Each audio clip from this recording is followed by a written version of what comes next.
Everyone, good evening. This is the Committee of Precinct Chairs meeting for September 18th, 2025 at the Great Hall in Town Hall. Call this meeting to order. We will, as usual, go through the roll to get assure ourselves of a quorum, although visually I'm pretty sure it's there. So we'll start with Precinct 1. Absent. Precinct 2, myself, Matt Tavares. Precinct 3. Precinct 3, where it all began, Dale Weber. Precinct 4. Charlie Beautrain, Precinct 4. Precinct 5. Precinct 5, Mike Leary. Precinct 6. Robert Freeland, Precinct 6. Precinct 7. Precinct 7, Beth Bragg. Joining us online. Okay, thank you. Precinct 8. Don Williams sitting in for George McKay, where it continues to get better. Precinct 9. Brian Harrington. Sitting in for Catherine this evening. Sitting in for Catherine Holmes. Okay. Precinct 10. Precinct 10, Alan Costello. Precinct 11. Absent. Precinct 12 is currently absent, but on their way. Precinct 13. Precinct 13, Ron Riley. Precinct 14. Precinct 14, Jeanette Kelly. Precinct 15. Precinct 15, Wrestling Brewster, where it continues to continue. Precinct 16. Precinct 16, Pompey Delafield. Precinct 17. Precinct 17, Joe Hutchinson. And Precinct 18. Precinct 18, Gene Blanchard sitting in for Carmen LaFrari. Thank you. All right, we do have a quorum. If you could all join me in standing for the Pledge of Allegiance. I pledge allegiance to the flag of the United States of America and to the republic for which it stands, one nation, under God, indivisible, with liberty and justice for all. Okay, thank you. First order of business here is to approve the minutes for August 21st, 2025. Motion to approve. Motion to approve by Mr. Brewster, seconded by Mr. Delafield. Discussion? Seeing none, as we do have virtual participants, I'll call the roll. Precinct 1, still absent. Precinct 2, approve. Precinct 3, Approve. Precinct 4, Approve. Precinct 5, Approve. Precinct 6, Approve. Precinct 7, Approve. Precinct 8, Approve. Precinct 9, Abstain. Precinct 10, Precinct 10, approve. Precinct 11, absent. Precinct 12, also still absent. Precinct 13, Abstain. Precinct 14, Approve. Precinct 15, Approve. Precinct 16, Approve. Precinct 17, Approve. Precinct 18. Abstain. Okay, thank you. Minutes are approved, so Kristen, they're on your plate now, and we will get those posted to the town website.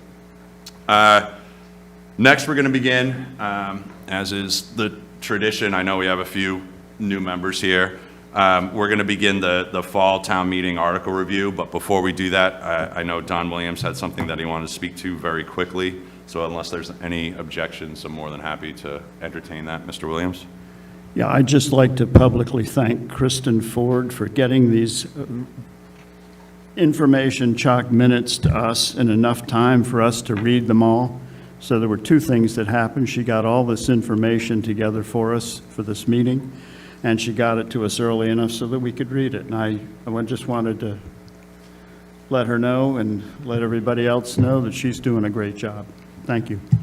All right, thank you. Yeah, thank you, Kristen, for all your help, and then to all the different town departments for getting that information early to Kristen so that she could help us make some informed questions and discussion here this evening. If there are no objections, I was informed that one of the presenters this evening does have to leave to be somewhere else. So what I'd like to do is go through Article 1 and then take Article 10, which wasn't coming up until towards the end this evening, just because we had it in numerical order. Unless there are any objections, I'm just going to go ahead and amend the agenda in that fashion. Seeing and hearing none, we're going to start the Fall Town Meeting article review. This is the first of several meetings regarding different articles. And we're going to start with Article 1. So I'd like to welcome Lynn Barrett, our Finance Director. Lynn, good to see you. I feel like we just did all of this for the spring, last spring. So thank you. Thank you. Okay, so Article 1 is our fall annual town meeting amendment to the original budget that we voted in the spring. So within your packets, there was a lot of information that was sent to you, but there was a memo from myself describing, sort of giving a summary of what we were going to be doing in Article 1. We received our additional state aid, which was a net increase of about $2.4 million. We have an agreement with the school to split that 61-39%.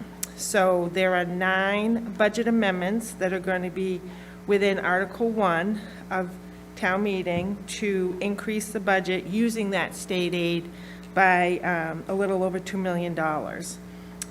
There are, all of the departments, I believe, are here tonight, and each of them submitted a memo of explanation as to why their budgets needed to increase. So if you have any specific questions for the departments, or if you have any specific questions for myself, please let us know.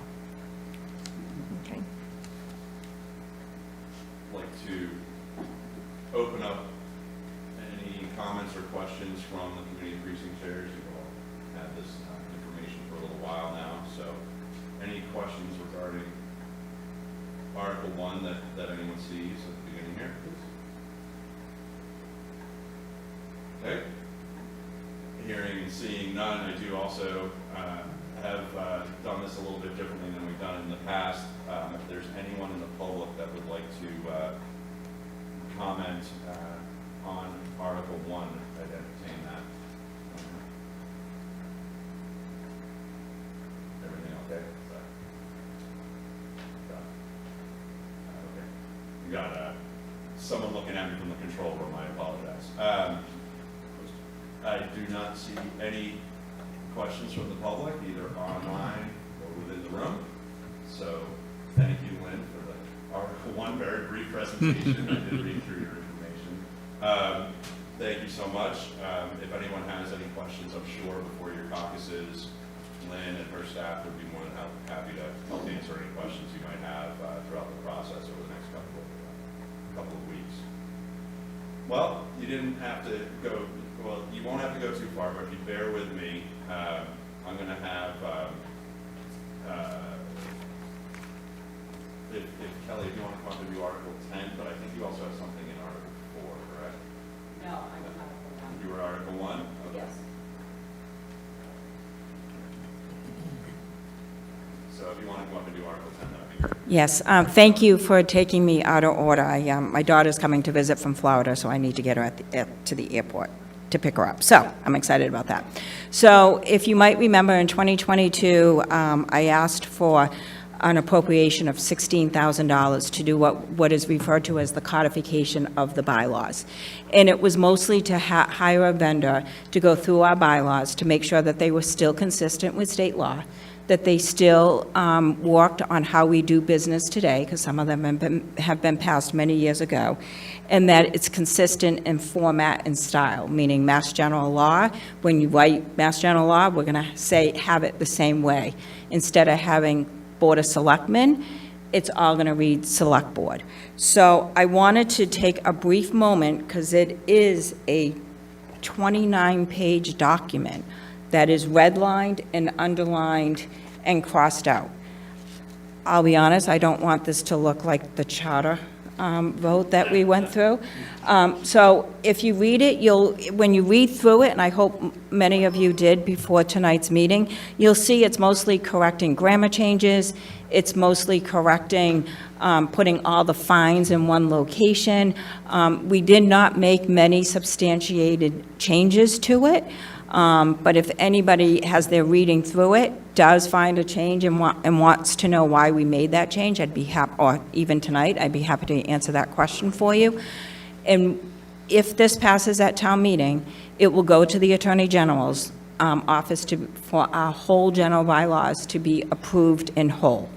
And once that happens, this vendor has a very useful website that is very user-friendly when it comes searching. And so if you want to know what a bylaw is, what an accepted state statute that Plymouth has accepted over the years, special legislation that has been passed, it would all be right under this codification website of the bylaws. So there's an end game to this. So I'm here to answer any questions that you may have. Okay, thank you, Kelly. I know I did look through this, and originally I think I skipped over having you come in to speak about this because it did look like it was just mainly a lot of grammatical and putting things in a more organized fashion. You all have seen this document. I think there were two pieces to this that we were looking at. Mr. Leary, go ahead. So Kelly, is this going to be interactive? You were saying a vendor package afterwards. This is going to be interactive. I mean, in other words, like zoning bylaws just come up as a pages. You've got to go through them on your own. You can't search it and grab something quicker. Yeah, the general bylaws will become an interactive. You can search it. Once you find the bylaw that you're looking for, you can download it. It has a PDF and take it on its way, so you have the one bylaw. So it is something that will become very user-friendly, and I'm hoping that if we're successful with this project, the next project might be tackling the zoning bylaws. Yeah, I was going to say, going through those, sometimes I'm like, oh, God. All right. Thank you. Any other questions or comments for Kelly regarding Article 10? Seeing none in the room and none online, thank you, Kelly, very much. Thank you very much. I appreciate it. the opportunity. Good luck with Boston, or heading to Boston, I guess. All right, are there any public comments regarding Article 10 before I let Kelly completely leave? Hearing and seeing none, we're gonna move on to Article 4. These are capital recommendations. Lynn Barrett and Mr. Brindisi, the town manager, are here, and I believe a number of different directors. I know I saw David Gold, and we'll just run through each piece of Article 4. So you have A1 through A9. Are you planning on having anyone, I know that there's a presentation for 5 and 6, but Lynn, do you want me to run through A1 and bring up like Peter Gordon, or how do you want me to do that? Or am I letting you do that? So each of the departments, I believe, are here to answer any questions that you have concerning the projects. Some of I believe the A1 through the A9, I think we actually only have 7 projects that are being presented. There were 2 that were withdrawn. Okay. One was the resiliency project downtown from the Department of Energy and Environment, and the second one was facilities HVAC. Those 2 have been withdrawn. Okay. So we have the water department one, 2 projects for DEE, the 2 airport projects, and 1 facility, or 2 facility maintenance projects. Okay. Okay? Yep. So I'd like to bring up, is Peter here?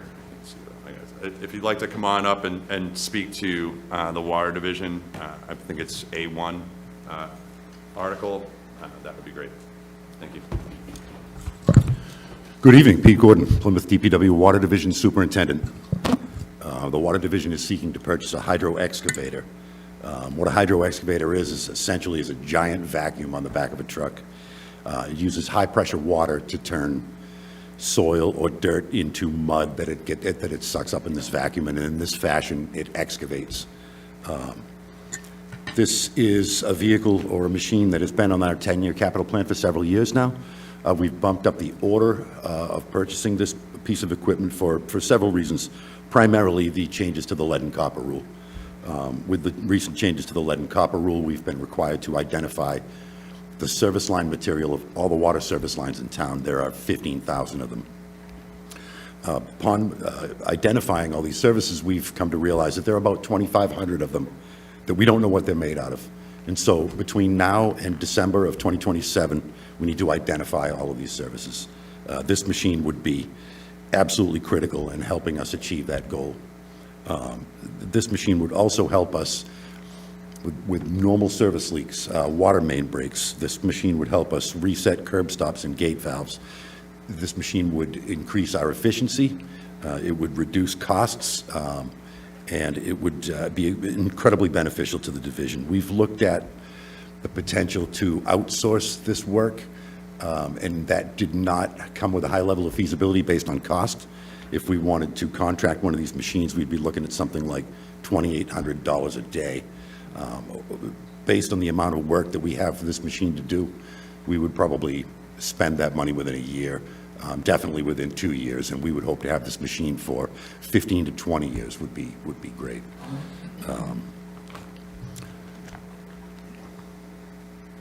You know, we also talked about the feasibility of using the machine. So the highway department has a machine. It's called a Vector, and this is a machine that we use frequently on our water breaks, water service repairs, and things of that nature.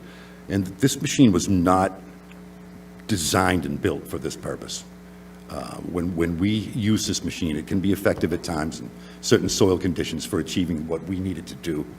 But long-term, that leads to significant costly repairs and downtime for that machine. You know, additionally, that machine has its own work to do. Its availability to us is limited by, you know, what work that machine has to do on a given day. When it's available, we can use it. When it's, you know, out doing other things, we don't have access to it. And so we were really hoping to get your support to purchase our own machine to help us to achieve these goals, particularly, you know, the identification of these service lines and to, you know, shorten any service outages due to breaks or any other nature of service disruptions. This can really shorten those periods where neighborhoods are out of water. That's about it for the hydro excavator.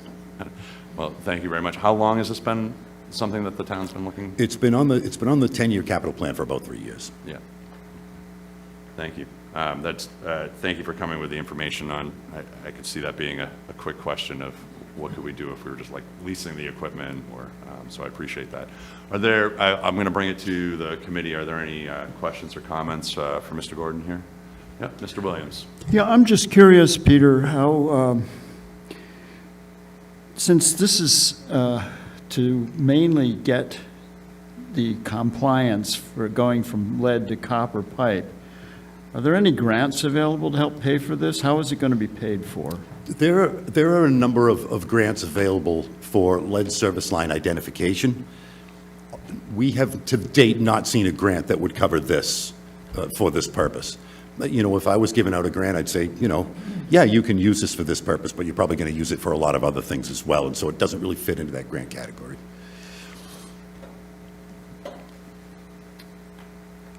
Any follow-up, Mr. Williams? Good. Okay. Any other questions? Mr. Weber. Thank you. Question for Mr. Gordon. In order to comply with the lead rule, wouldn't it be easier to just get into the access into people's homes, into their cellar, instead of digging out on their property line? Great question, great question. So we are required to identify both sides of the service line. So we have used a lot of the data that we already have from the meter changeout program to identify the customer side of the service. Even still, we have 2,500 services that we don't know what they're made out of. A lot of those are on the public side, not the private side. And so, you know, this process called potholing, where we dig at the curb stop, make a very small, not very intrusive hole, and look at both sides of the curb stop, will allow us to identify the material on both sides. Follow-up, if I might. Is it, you said that the highway has one of these machines and it's frequently tied up, and I get that. Doesn't the sewer department also have one? Yeah, we really try not to mix sewer with drinking water. Got it. That's what I wanted to hear. Valid question and very good answer. Thank you. Any other questions from the committee for Mr. Gordon? Not seeing any. Thank you very much, Mr. Gordon, for Thank taking you the time all. this Have a great evening. evening. Appreciate it. All right, next, Mr. Gould, if you'd like to come up, or whoever's going to speak to articles, I guess it's A2, or I'm sorry, Mike Cahill, you're coming up tonight. I didn't look at my notes correctly. No problem at all. So, yeah. Good evening. You're My up name here is- for a little bit, so Yeah. everybody buckle up. I'll speak to A3 and A4. My name is Michael Cahill. I'm the Climate Resiliency and Sustainability Planner for the town. Both of these projects that we'll be going to speak about tonight, yep, ready for the slides. These are both directly aligned with our Climate Action Adaptation Plan, which was passed by the Select Board. The Plymouth Airport Commission is seeking town meeting support of Article 4 capital recommendations, item number A5, runway reconstruction, and item number A6. No worries. Could we do a slideshow presentation or full screen? If not, it's okay.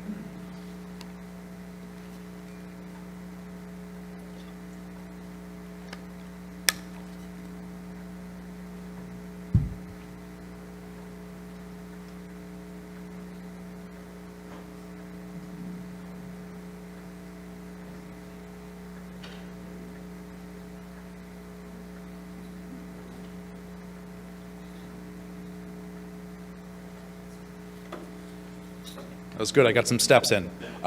So Michael Cahill, I'm the Climate Resiliency and Sustainability Planner, here to talk about A3 and A4. Both of these projects are directly aligned with our Climate Action and Adaptation Plan that was passed by the Select Board back in April of 2024. And both of these projects are pilot projects with clean tech startups that are looking at innovative ways of adapting to climate change, providing us with environmental benefits, but also providing a sense of working with these companies to hopefully provide economic development and workforce creation later down the line.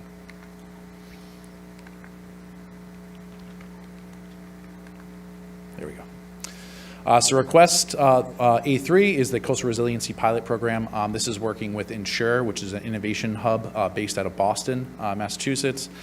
They have technology that's going to be using AI to create a community-embedded insurance model.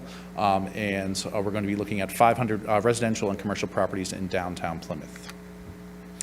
So Plymouth is blessed with 37 miles of coastline, which offers us significant recreational and economic opportunities. However, when it comes to climate change, it also poses severe physical risks. This map here is from our master planning document. It shows projections for 2030, 2050, and 2070, looking at 1% storms to 100-year floods. From 1980 to current times, Massachusetts has seen roughly $15 billion in climate disasters. If projections continue to escalate the way that we anticipate that they will, by 2070, that number will increase to $1 billion per year. It's important to note that 9% or 1,561 of all town properties are located within vulnerable areas for a 100-year flood, and additionally 81% of all town-owned facilities are located within flood zone. Traditionally, the insurance market has been an effective way of transferring risk from property owners to third parties, but with climate change, insurance markets have largely struggled to catch up with changing physical risks. That's really created a skyrocketing of premiums, and additionally properties that are located within vulnerable areas not being able to be covered by insurers. So therefore, as the municipality, it's important that we begin to not only assess physical adaptation measures, but also administrative ones. For this project, we'll be working with Insure to create a total cost of risk simulator looking at the downtown area, 500, like I said, 500 commercial and recreational properties, charting out exactly what the financial risk were to happen if a catastrophic storm were to hit this area. It will use projections for 100-year storm events and look at the overall total impact. Additionally, I should note as well, like I mentioned, skyrocketing premiums have caused holes, gaps in insurance. We will identify properties that are at risk of the downtown area, those that are not currently insured and should be insured, and then make sure that they are insured for those risks. Our ultimate goal with this project is to create a community-embedded. I'm wondering if you have any kind of an estimate as to how much the town will save in insurance premiums by this, if anything? We're not there yet. Okay. So that would be something that we would tease out through the pilot program.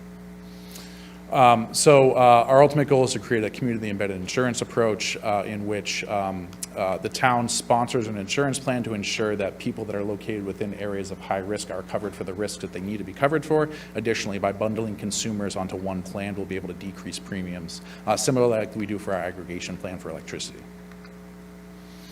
We'll be the second municipality in Massachusetts working with Insure, and I believe the 5th in the country. Salem is about 6 months ahead of us. They've greenlit their pilot and they're moving forward. Additionally, a feature that they've been able to build into their program is looking at individual residential properties within their pilot area. It will show the risks of each of these properties and additionally provide some adaptation measures in terms of physical changes that they can do to their house to make it more resilient in the face of severe storm events. So benefits, improved accessibility for residents for insurance, making sure that we're limiting gaps in insurance, reliability through a community-embedded insurance approach, and have a town-sponsored plan. We can improve the reliability and the coverage of insurance in town, decrease costs by bundling consumers. We can drive down premiums, nature-based solutions. When town projects are conducted, say it's the dune nourishment out at Long Beach or a seawall intervention or some type of nature-based solution, by reducing the risk, we can also reflect that into the premium price as well. And then finally, loss reserves. If there's a catastrophic storm event, the town will be able to rebound quicker since we have more people that have transferred the risk over to another party. So our total request for this project is $32,715. Total project cost is $327,150. This is, we have requested CZM funding for a coastal resiliency grant program that is currently pending. That request is $294,435. Our request of $32,715 is 10% of that project. If we're unsuccessful with this grant, this request will be withdrawn and this project will not move forward. And all funding will be coming out of the Environmental Affairs Fund. And with that, I'll take any questions. Thank you, Mr. Cahill. What's kind of where are we in the process with the grant? I'm assuming we submitted on it, but is that like a year out? Like how long till we hear? So I'd anticipate, we were anticipating already being announced. Many state grants are backed up right now. Mm-hmm. Many of them being environmentally focused. If I were to guess with a hunch, I'd say that they're waiting for Climate Week, which is the week of the 21st, so next week. And I would anticipate in the past they've released a lot of grant funding during that time period. Sure. All right. Thank you very much. Do I have any questions? Mr. Williams. Yeah, I'm wondering, Michael, what kind of data that they're going to be requiring from the town and how we stack up to other communities in providing that data, because the data is pretty important for the algorithms and for the risk assessment. Are we confident that we have enough data to give to these people for their purposes? And what kind of data are they looking for? I noticed that you have a non-disclosure agreement from them once they get this data, but I'm wondering what kind of data they want. Yeah, so that's a great question. So the model that they're going to be creating is only as good as the data that we feed into it. So really what we're looking at when it comes to risk is we're looking at projections, elevations, other characteristics of the landscape and the structure to see what how it would be impacted with the storm. You referenced the non-disclosure. That would be related to the insurance data relating back to individual properties. So through this process, we'll work with property owners as well. And there'll be, community events and forums to ensure that their feedback is driven into the program as well. Just as a follow-up, I'm wondering, since this is a pilot program, I assume that it's a pilot program for Plymouth only, right? Correct. Just the downtown for now. Okay. So I was wondering, my follow-up question would be, if this is a pilot program, are we getting a break on the cost because we're actually doing some work that will be applicable to other towns in the future? But since it's just a pilot for Plymouth, that question doesn't need to be asked. Yeah, so I'd just say, so we're going through a Massachusetts state grant to fund 90% of this project. Transferability is something that's key when it comes to state grants. And if we're able to build something here that is able to inform our planning processes and reduce risk, I think it's highly transferable to coastal communities across the state. Thank you, Mr. Williams. Does this focus on existing properties only in their current state? Correct. Existing properties in their current state. Thank you. Thank you, Mr. Harrington. Any further questions from the committee? Hearing and seeing none within the room and online. Thank you for that piece. And I know if you want to move on to your next, do I need to change any slides up there? Nope, I'm good to go. Yep. All right. Right on to A4. So this is request number 2, Herring Pond, Great Herring Pond, excuse me, water quality project. Once again, this is working with a startup. This is Caipano Solutions. They are out of San Diego. They have an innovative stormwater filtration solution, and we're going to be working with them on a capture and treatment of stormwater on Eagle Hill Drive. Great Herring Pond is one of our 83 great ponds in town. It offers significant recreational opportunities to residents, but also to the region as well, as it has a state boat ramp there. It is 376 acres, one of our largest ponds, and we have many people that live on the pond. Back in 2020, the town worked with the Herring Ponds Watershed Association to create a watershed management plan looking at the pond. The biggest issues with the pond were nutrient pollution and organic debris. Therefore, working on this project, we'll be tying in an innovative stormwater solution design that has a pass-through system, as you can see here. So it's a trench drain where water will flow in. It will move from chamber to chamber. Each of these chambers will have individual filters on them, which will help us better treat water before it's discharged into the pond. It's important to note that these will tie into existing manholes. They'll fit directly into the gutter line, and they'll serve as a supplemental treatment to water before it flows down into the pond. Additionally, I should note too that our goal for this project is to remove 50% of total phosphorus, 80% of total suspended solids, and 20% of nitrogen running into the pond. We're going to be working with UMass Dartmouth and TMDL Solutions to do monitoring both pre-install and post-install, so we can tease out the efficacy of these solutions. And if they are effective at this location, there is the opportunity for us to use them in other locations across town. We selected this location based on prior research that was done, and we worked with our engineering department to select these sites in specific. So benefits, green infrastructure. This is a full capture filtration system that will tie in directly to existing catch basins, improving water quality in the ponds, decreasing maintenance cost. These grates that are located up here on the top can be easily removed and shop vacked out, reducing time to maintain these systems and costs associated with that. And additionally, quantifiable results working with UMass Dartmouth and TMDL Solutions will be able to tease out the exact efficacy of these solutions. So the total project cost for this one is $61,655. We're requesting $11,000. Once again, we've applied to a CZM Coastal Habitat Water Quality Grant of $50,655. That is also pending, and this project request is 18% of the total project cost. And with that, I can answer any questions. Mr. Williams. This is potentially a huge improvement because it will remove non-point source phosphorus from the runoff at a prodigious rate.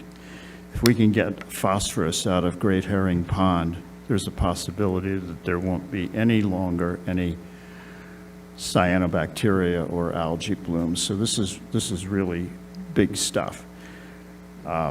one of the things that I ask is how much would each one of these grates cost to buy and to put in?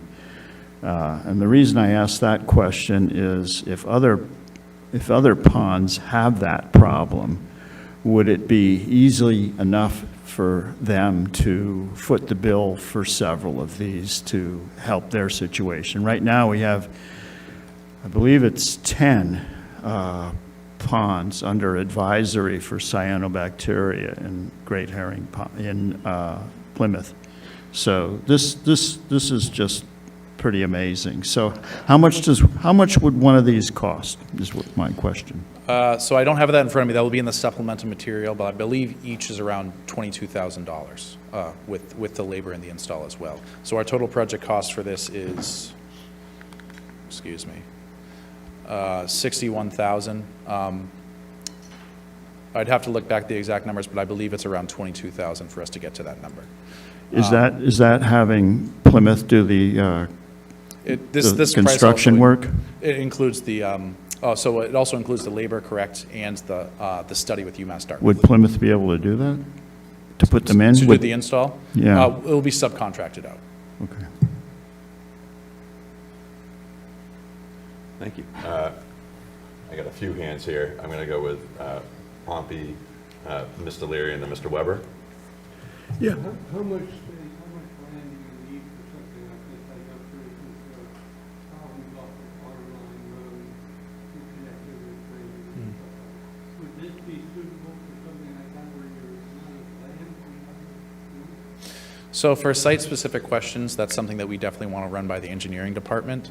They were heavily involved in the selection of this site, and we were able to use baseline data that they had generated over the years to inform our decisions to put it here. So for site-specific questions, I'd leave that up to engineering, but there's definitely if this is successful in these locations, there's definitely the ability to transfer this to other locations where it strategically makes sense. Mr. Leary and then Mr. Weber. So is this a solution to one of the TMDLs, in other words, a total load? Was this a solution as part of that? This isn't a overall solution, but this is a solution to catch rainwater that's running. Well, I realize that, but Correct. is this pond, was it a TMDL done on this pond? Or? I believe it is, yes. And that Okay, was so- that was within the watershed management plan that So was this is generated. one of the sources that was pointed out there? Correct. Okay. Then the other question, is this coming out of environmental budget, or? It's coming from the environmental affairs, correct, not the general fund.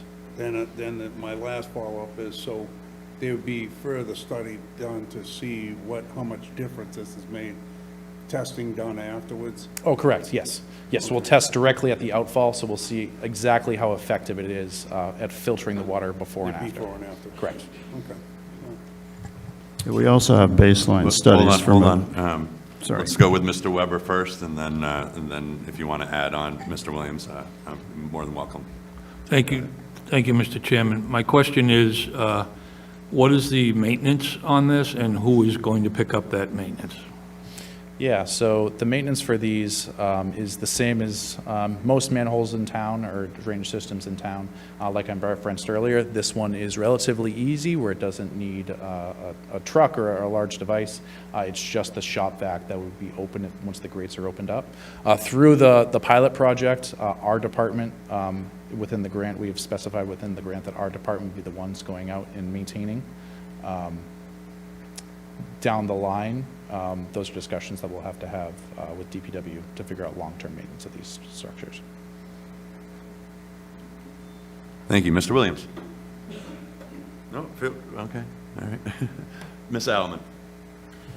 You said this was one of the largest water bodies in town. What is the largest? Ooh, put me on the spot here. Sorry. I believe it's great. Oh, Don Williams. It's Great Mr. Williams. Great Herring Pond. Thank you. Okay. Any more trivia questions for Mr. Cahill, or no, hearing and seeing none from within the room and none online? Thank you very much for taking your time this evening and answering these questions. I appreciate it. Oh, who's this? That will be, that's correct. We are doing a new format where we do have public comment regarding this, so if there's anyone from the public in the room that would like to speak. No? Yeah, go, if you could come up, you have to come up to the microphone, state your name for the record. Oh, I was just asking, I don't have a question. Yep, you still need to come to the microphone. We're on television, some televisions in town, so they need to be able to hear the question. So if you just state your name for the record, and you can ask your question. I'll deem, I don't want to get into too much like debate during public comment. So your questions are actually directed towards us as the committee. So thank you. Robbie Wittenhagen, I'm wondering how often do you have to replace the filters or clean them? All right. And that's a pretty legit question that was along the lines of Mr. Weber's comment, so I'll entertain an answer if you do know. Yeah, so that's a great question. Each system's going to be different depending on the amount of water that's running through it and the quality of that water that's going. These filters are coming from a third party. They're not directly generated by Kaipano Solutions. They were created to expand the lifespan. So as much as this is a non-answer, we'll have to see site-specific how long these filters last. I believe online they are rated between 3 to 5 years, though. Thank you. Any other public comment regarding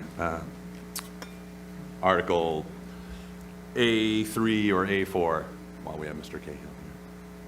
Yes, please come up. And again, and this is going to go for all these articles. I'm not going to entertain too much debate here, so kind of your comments here and questions here can be directed towards the committee, and we'll use those as we go through our caucuses and stuff like that.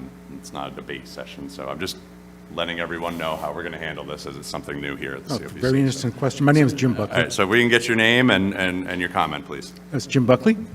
Unfortunately, the prior article he was discussing, my question was, there was reference to a 100-year risk factor in terms of storm damage. Given that the 100-year storms are happening not really 100 years anymore, was there any thought or any mitigation or risk added to the model to address the fact that the 100-year storm figure and statistics are probably less stable than they had been, say, 100 years ago? Right, they seem to be larger and larger storms. That's a good question. Mr. Cahill. Certainly, yeah. So those projections are always changing. We're seeing a great escalation in the amount of precipitation that's dropping in those 100-year storm events. So all of that is definitely considered with all projections that are made. So it's a 100-year storm from our current point in time. You're welcome. All right. Thank you for having me. Yep. Yep, and I'm going to entertain, let's see, we've got, so the way we're going to do this, since this article does have different presenters through it, as each presenter finishes, I'll do those sections. So as we've got coming up, Article 5 and 6 are kind of together, and then we'll do public comment questions on those, because that's one presenter. Articles 7, 8, and 9, same situation. And then if I could, when we get those questions again, if they start to become repetitive or they start to be similar in fashion, I'm gonna move on in fairness to all of our department heads that are here working extra hours. So, yep, go ahead. Thank you, Mr. Chairman. Joel Coffin, Precinct 10. This is regarding the A3, the Coastal Resiliency Project. I just noticed that, in the project report, there was a requirement for a project manager from the town. I didn't know if that was embedded in the cost or just we're going to absorb that internally. And then there was a comment there about access to relevant town data sources and systems. And if we're giving, an AI model access to town systems, I think it's critical that the town ensures there's proper governance, ownership, security access controls, ownership of the data, et cetera. There's more controls that you need to have in place with an AI-related project, and it's the LLM model they're going to use. So I just bring that to the table, because I think that needs to be a consideration. Sure. I will take the second piece as a comment. On the first piece, Mr. Cahill, do you know about the project manager piece from the town side? That'll be myself. Yeah. There will be no additional cost to the town. All right, thank you. And do you want to speak on the AI piece as well? No, I think that's more of a comment for town meeting members to think about. Okay, Yep. thank you. All right, thank you. Okay. Any further comment on A3 or A4 from the public within the room or online? Not seeing any in either. I'm going to move on to Article 4, A5, and A6, and I think that I thought Matt was going to present on this, but it looks like we've got a number of people, but you have something up here on the presentation, correct? Yeah, we'll queue it up. I think Ken's going to make some comments first. All right, I'll let Kristen go over to the laptop. Mr. Fosdick. Mr. Chairman, Precinct Chairmans and Representatives, Ken Fosdick, Chairman of the Airport Commission. With me tonight is Matt Cordino, our airport manager, Doug Cresciati, the Vice Chairman, and Paul Worcester. We are here to answer any questions you have, and we'll stay as long as necessary. At this point, I'd like to ask Colonel Worcester to come up and make the presentation. Sure. It's never polite to criticize your boss in public, but it's actually Colonel Worcester retired. As briefed at the Advisory and Finance Committee last week, the Plymouth Airport Commission has submitted 2 articles for the fall town meeting. Both of these articles refer to replacement pavements on the airport and are critical to the continued safety of operations and subsequent reductions of airport liabilities. There will be a video as soon as I'm finished, which will probably be in about a minute. And then we'll take questions after that, if that's okay. In the video, there may be some redundant information from what I'm about to finish speaking to. As background info, the airport undergoes routine reviews of capital improvement projects. Each year, the FAA requests our submissions of priority and sometimes less than priority projects. We typically have a dozen or more projects, with many being carried year to year based on need or changing priorities, and of course, available federal funds. This year, with the potential of the FAA to cover 95% of the funding instead of their usual 90% for the first project, A5, we're requesting the reconstruction of runway 0624 as defined in Article A5. The second Article, A6, deals with total repavement of a heavily used back taxiway. As stated in the articles, these are one-for-one reconstructions with no changes to the existing layout of Plymouth Airport. The current weight-bearing capacity of Plymouth Airport will not change. Per normal, the local funds are entirely out of the airport's enterprise account. While we are hopeful for that unique one-time funding of 95% federal share of Article 5, we are prepared to cover our full local share at 5% if required. That means if the FAA retreats to 90%, the state gives us 5%, and then the Airport Commission will have to pick up the other 5%. And nowhere in here is there any town funding. This is enterprise account funds only. The first article for runway 0624 reconstruction is in accordance with the airport's master plan, this year's capital improvement submission to the FAA, and in keeping with our obligations under the FAA grant assurances to maintain a functioning and safe airport. The second article resolves an increasingly compromised taxiway and is funded by the FAA at 86%.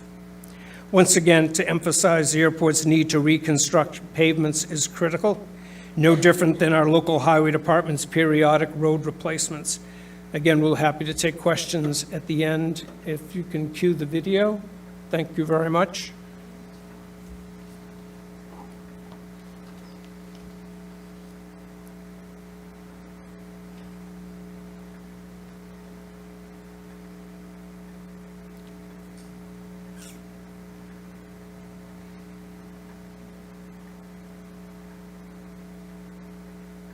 The Plymouth Airport Commission is seeking town meeting support of Article 4 capital recommendations, item number A5, runway reconstruction, and item number A6, Gate 3 taxi lane reconstruction at Plymouth Municipal Airport.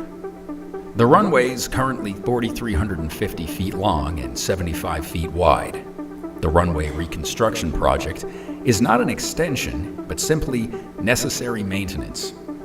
The current runway is nearly 28 years old, with a pavement condition index of 53 out of 100. Existing cracks now run anywhere from 1 inch to 4 inches wide, and in some cases, several inches deep. Just as roads in town need periodic replacement, the runway requires the same upkeep. The runway reconstruction project will bring the runway up to current FAA B2 design standards. The weight rating for the runway will remain the same after the reconstruction has been completed. This project has been included in the FAA's capital improvement program for over a decade.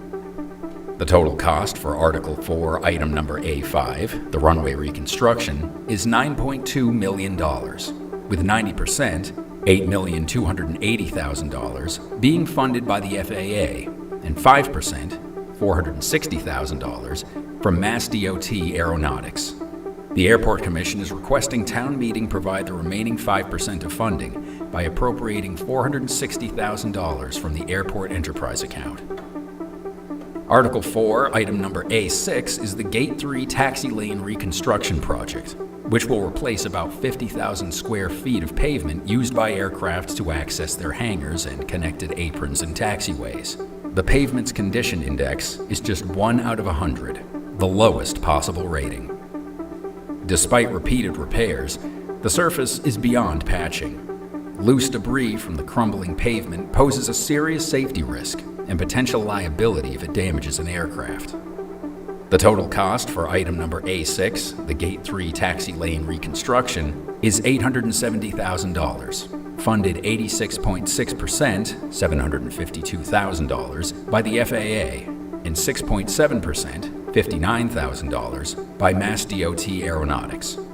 The Airport Commission is requesting town meeting provide the remaining 6.7% of funding by appropriating $59,000 from the Airport Enterprise Account.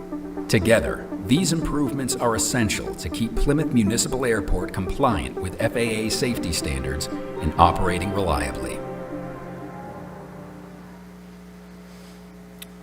Okay, thank you. Again, the Airport Commission is not asking the town to provide anything, but what we're asking is authorization of the Airport Enterprise Account expense. Questions? Yes, thank you for the presentation. I know we'll probably have numerous questions. First, I want to make sure I heard that correctly towards the end there. Was there a statement in there that if these aren't done, we wouldn't be FAA compliant for the airport? Is that what I heard? We just maintain our pavement repair program, which is less than optimum. And at this point, the FAA expects us to provide a process going forward to do the replacement. Obviously, it's a high priority for us, but it's also a high priority for the FAA. I'd like to start with some questions here, and it's the usual suspects, so I'm going to go in reverse order this time. I'm going to go Mr. Weber, Mr. Leary, and then Mr. Delafield. Oh, I thought you had your hand up. Oh, you were just, okay. Mr. Leary. So currently in the enterprise fund, is there enough money for this? Is it leverage against future earnings out there? No, we're currently prepared to handle this. Again, this will be FY26 funds is what we're expecting. Right, yeah, okay, but it's... We're prepared for that. Okay, so we're not leveraging it, basically? No, we're not. Yeah, okay. Mr. Delafield. Yeah, I think the key to this is how important is the airport to Plymouth. I don't know how that's evaluated, but do you have any insights that gives us some parameters as, why do we want to keep up the airport? What is its value to Plymouth? If we're going to have an airport, it seems to me we have to maintain it. And since the funds are all coming from the proceeds of the airport, that should not be a problem. But the real problem is, do we need an airport in Plymouth? So do you have any way to evaluate its value to Plymouth? Well, the Mass Department of Transportation Aeronautics routinely does an economic impact study for not only Plymouth, but other airports, and we do have that. Needless to say, we have a number of pilots and enterprises there that are earning income, but they're also providing services to the town of Plymouth. So maintenance of the runway, taxiways, and ramp spaces is critical to maintaining that. We also have grant assurances from the FAA, having taken money over decades, that obligates the airport commission and essentially the town to maintain the airport in operating condition. So a shortness of maintenance or of support of that airport potentially has some huge impact in violating the grant assurances. Okay, thank you. I think what you said there was going towards the hitting the point of what I thought might would have been an answer to my question, so I appreciate that. Are there any, Ms. Adelman, and then Mr. Williams? You talked about the economic realities. What about the environmental realities? What studies have you done about the effects of the neighborhood? Anytime there's a major construction project like this, the FAA, being a federal agency, obviously is bound to follow all the EPA, DEP standards and requirements. All of that has been done to date. All of that will be continued to be accomplished in accordance with their policies, not FAA policies, but EPA, DEP policies. And to date, we have always done that. And for example, we're actually stepping through that right now in terms of the environmental impacts with the upcoming planned runway extension project. And part of that is evaluating, again, all of the environmental impacts. We follow precisely exactly what the EPA and the DEP expects of us. The FAA funds the studies to ensure that that's the case. Is there any, is it all right if I follow up? So you talk about all those outside agencies. What about local agencies and the noise and vibration concerns? Well, I think, to be honest, the Community Advisory Committee that's been set up by the Select Board is taking on that subject, and I think more appropriately so. Thank you. Mr. Williams? Yeah, I'm wondering if you have any idea what percentage of the use of the airport is by Plymouth residents?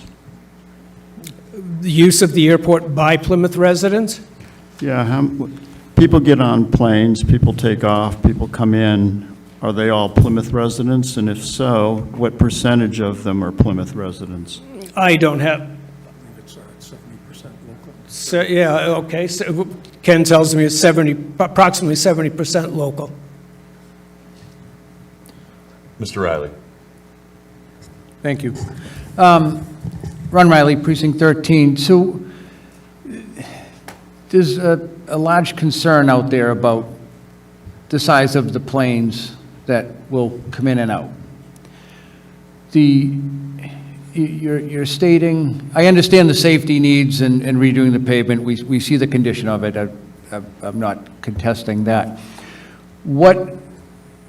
How can the town, the neighbors be assured that the same thickness, if that's the right terminology for your asphalt, because that determines the weight of the plane or the size of the plane that can come in or out?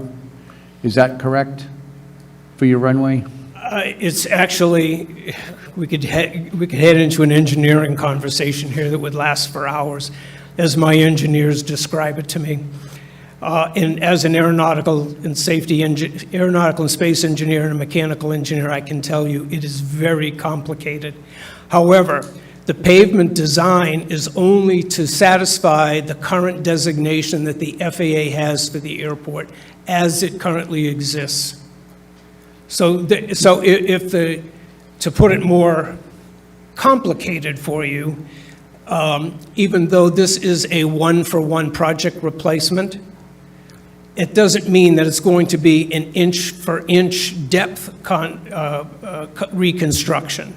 It all depends on how those formulas at the FAA, who then input the data of the library of airplanes at Plymouth Airport or that use Plymouth Airport, then into those formulas, and then that determines what the depth of the pavement's going to be. In short, it's going to be darn close to what it is right now, but it doesn't change the capacity or the capability of the airport to handle larger aircraft. It just will handle the same kind of aircraft the FAA currently has it designated for. Even more so, the FAA will not fund a change in category of an airport without going through an entire reevaluation of its needs. And the FAA and the Airport Commission has currently stuck to the current category of use airport that it is. Thank you. So can I? Yeah, follow up. So if this is built to current sizing of airplanes, for lack of better explanation, what's to say that it isn't overbuilt and now it's capable 10 years down the road with the slight extension to have a larger? I'm just throwing it all out there. I'm trying to clear the air of every misconception or every thought, for what's going on. There is very concise language in the FAA guidelines that stipulates the FAA does not pay for excess capability. I could pull out the reference and read it off to you, but that's virtually a quote. If the airport chose to exceed capability, the FAA does not fund that. And that's very clear in the FAA guidelines and instructions that are, oh, by the way, mandatory to follow. Okay, and the FAA is designating how the asphalt, the base, the full construction. From beginning to end, including the analysis at the end of reconstruction to confirm that it is built exactly to the specification that they define at the beginning of the project. So is this available for the general public to see what the current capacity of the airport runway is, and then what the new... The FAA has committed to the exact same weight-bearing capacity that the airport exists, that it supports right now. So there should be a form that says, you know, X amount of whatever base asphalt, et cetera, how it's being built, and the weight capacity, or I don't know the terminologies on it, but enough that anyone could look at this and say, we're not having the wool pulled over our eyes. Well, first of all, there's no way to pull wool over anyone's eyes on this. I know, I'm just... It would be unethical. What can someone read that's from an outside agency other than the Plymouth Airport? With all due respect, it would be unethical for me or the Airport Commission to misrepresent a project signed off by the FAA on its design and then on its post-construction analysis to reveal that it has a capability beyond what it currently exists, how it currently exists, and as is defined in FAA documents as a Class X type airport. As I said, the FAA does not fund excess capability. They're very emphatic about that. Okay, And that's public documentation. Thank you. The weight-bearing capacity is published. Anyone can find it. You just go Google Plymouth Airport and you'll find the weight-bearing capacity listed right there. That will not change. Thank you. Mrs. Alman and then Mr. Williams, that's just how I saw it. You said it wouldn't increase planes, but how about the numbers of touchdowns and takeoffs? The last time, I believe, we had a representative from the airport, they said they didn't have that data, they didn't keep track of it. If by fixing the runway, will you allow more planes to come in at longer hours of the day? The current operating rules at the airport remain. We are not changing anything. The Airport Commission is not allowed by FAA standards or guidelines or instructions to determine what numbers of airplanes come in out of the airport. That would be, in their words, discriminatory. So the analysis, unfortunately, isn't available to us because we're not a towered airport, and therefore we don't keep track of operations. No towered airport that I know, no non-towered airport that I know of actually does that. And unfortunately, towered airports, they do have operations counts that can and do track the kinds of operations that occur at a particular airport. Mr. Fosdick. In the master plan, there's look forward, and jets come into Plymouth Airport for a reason. There is no substantial change in those reasons. They're not flying around up there looking for a place to land. They come to Plymouth for a reason. They're coming to Plymouth for that reason right now on a limited basis. We don't see, and the FAA forecasted only a 3% increase over the next 10 years. So do we know? The forecast is, and based upon the reality of businesses within the town of Plymouth, the reason why they come here, we don't foresee a great increase or decrease. I had Mr. Costello and then Mr. Hutchins. Oh, I'm sorry. I had Mr. Williams, Mr. Costello, and then Mr. Hutchinson. I apologize. Well, the elephant in the room is noise, and I'm wondering if there's any way that these planes with time are going to get noisier even though they weigh the same. I mean, that's one of the concerns of the residents. Is there any potential for noise increase even though the weight stays the same? It's actually gone the other direction. Technology is a wonderful thing, and that's also the case with turbofan as opposed to turbojet aircraft. The jets that arrive, by and large, are much quieter than they used to be because, again, that's technology. We don't have the Hawker type of jets coming into the airport as often as we did before. And again, those are being phased out. And not being phased out because Plymouth isn't welcoming. They're getting phased out because the FAA is driving the industry to change their noise impacts to the communities, not at Plymouth, not just at Plymouth, but everywhere. And at some point, we expect electric aircraft are going to be coming on board as well. Okay. Mr. Costello. Alan Costello, Precinct 10. Full disclosure, I'm also a member of the Airport Community Committee that deals with the Airport Commission. And as a reconstruction project, I didn't really have a great deal of problem with this article. But Mr. Worcester brought up just recently that it appears that the commission still appears to have plans to go forward with an extension of that same runway. So I really have to question why, unless we're being mandated by the FAA to do this now, why would we put $9 million into a reconstruction project only to, in the near future, have an extension of that runway anywhere from 0 to 351 feet? So you'd have some sort of splice between the brand-new runway you just spent $9 million and an extension of whatever size is determined. It doesn't make sense that we would take it out of order, this project at this time, unless there's a grave concern for the condition of the runway today. If there's still an extension on the table, I think that we have to take it in order. Why would we put all that kind of money? We wouldn't do it at our own homes. You wouldn't fix up 3/4 of your house knowing you're going to do something next year. I have trouble with it now that there's still an active desire to extend the runway.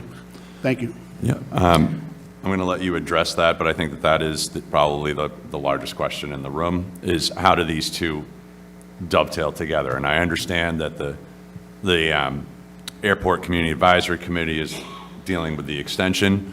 But I think that's just the natural question that most people are going to ask is why, just like Mr. Costello said, why are we doing a piece if we're going to be doing this other piece potentially at some other point? You know, why, you know, is one hand, you know, handcuffed to the other at this point? And the answer is an emphatic no.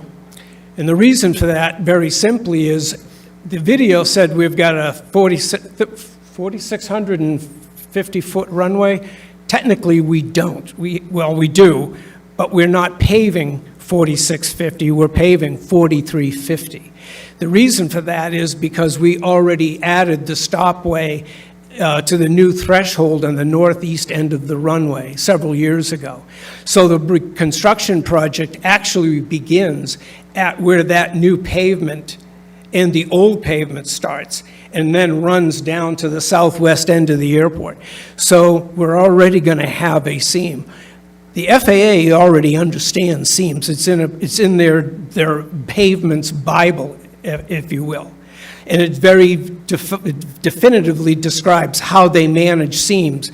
Plymouth isn't the first airport to have a seam on a runway. So that's the number one issue.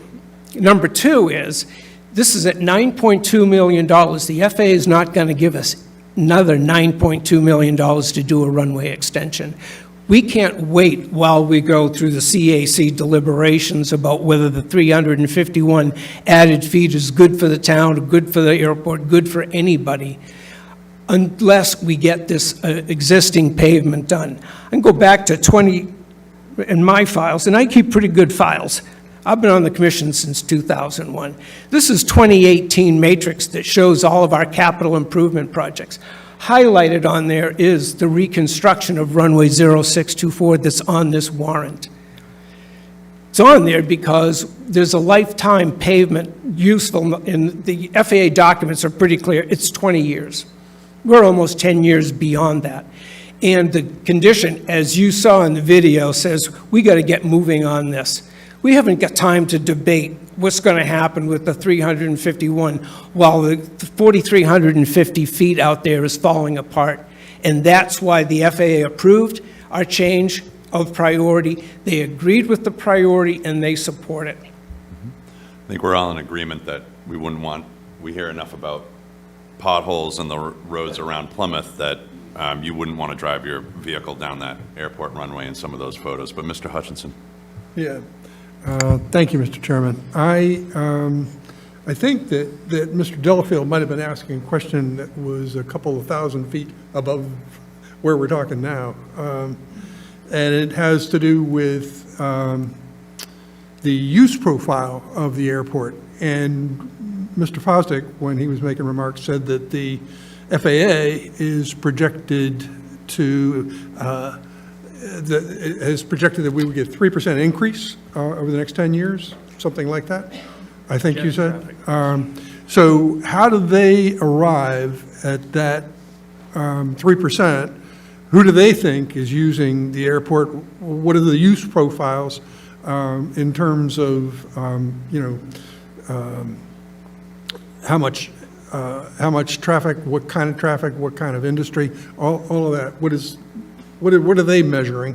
And then what is the value that returns to the town in terms of contributions to the general fund? That's kind of the higher level picture that would be really useful in discussing the lower level questions.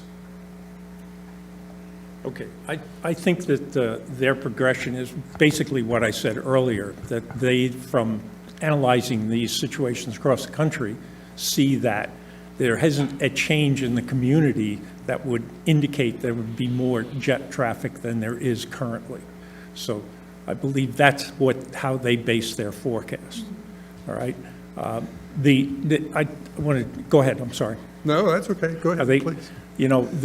There are some almost 300 people or over 300 people employed at the Plymouth Airport. There are two major safety issues at the Plymouth Airport. We are the base of the Massachusetts State Air Wing. That's their primary location. They do all their repairs and all their training at Plymouth Airport. That's a substantial benefit to our community and our town. We are also the home base of MedFlight, which takes care of all of southeastern Massachusetts. We are the home of Cape Cod Community College. They train mechanics, 250 a year for good, high-paying jobs. So there is a tremendous economic benefit. As a matter of fact, we'll get you copies, we should have them here, of the Massachusetts DOT report of a few years ago, and they're updating it right now. And the economic importance of the Plymouth Airport to southeastern Massachusetts is huge, millions of dollars yearly.